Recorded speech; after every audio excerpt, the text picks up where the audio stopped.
بسم اللہ الرحمن الرحیم۔ شروع اللہ کے نام سے جو بڑا مہربان اور نہایت رحم فرمانے والا ہے۔ بلغ العلا بکمالہ کشف الدجی بجمالہ حسنت جمیع خصالہ صلو علیہ وآلہ۔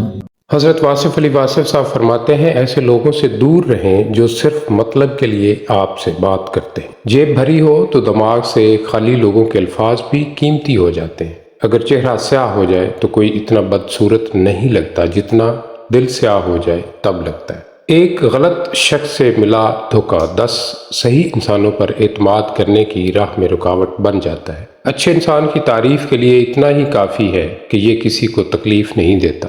ہمارا مسجد سے اتنا تعلق تو ہونا چاہیے کہ ایک پنکھے کو چلانے کے لیے سارے بٹن دبانے نہ پڑیں۔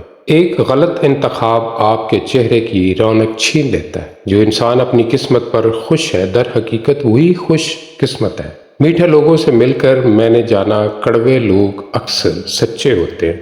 آدھی زندگی گزار دی ہے ہم نے پڑھتے پڑھتے، اور سیکھا کیا ایک دوسرے کو نیچا دکھانا۔ وقت گزرنے کے بعد اگر کسی کو کسی کی قدر آ جائے تو اسے قدر نہیں افسوس کہتے ہیں۔ بچے کو جب کوئی تکلیف یا بیماری آتی ہے تو اللہ اس بچے کی بیماری کے بدلے بچے کی ماں کے گناہ معاف فرماتا ہے۔ نماز چہرے کا نور اور قرآن دل کا سکون ہے۔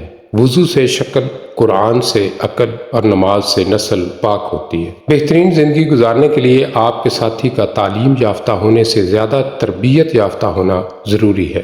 بیٹی اللہ کی رحمت ہوتی ہے اور اللہ کی رحمت کبھی بوجھ نہیں ہوتی۔ مجھے ان لوگوں سے کوئی مسئلہ نہیں جو مجھے پسند نہیں کرتے، مجھے مسئلہ ان سے ہے جو مجھے پسند کرنے کا دکھاوا کرتے ہیں۔ ہمیں اپنی اوقات یاد رکھنی چاہیے۔ ہم مٹی سے بنے ہیں اور مٹی میں جانا ہے۔ ہماری آنکھیں اس وقت کھلتی ہیں جب ہماری آنکھیں بند ہونے والی ہوتی ہیں۔ زندگی اپنے حساب سے جینی چاہیے۔ لوگوں کو خوش کرنے کے چکر میں تو شیر کو بھی سرکس میں ناچنا پڑتا ہے۔ مرد کی لاڈلی اور پسندیدہ بیوی بننا ہے تو اس کی 2 ضرورتیں پوری کر دو۔ اس کا ہر کام وقت سے پہلے کرنے کی کوشش کرو، اور مرد جب بھی بلائے تو سب کام چھوڑ کر اس کے پاس جاؤ اور اس کو خوب پیار کا احساس دلاؤ۔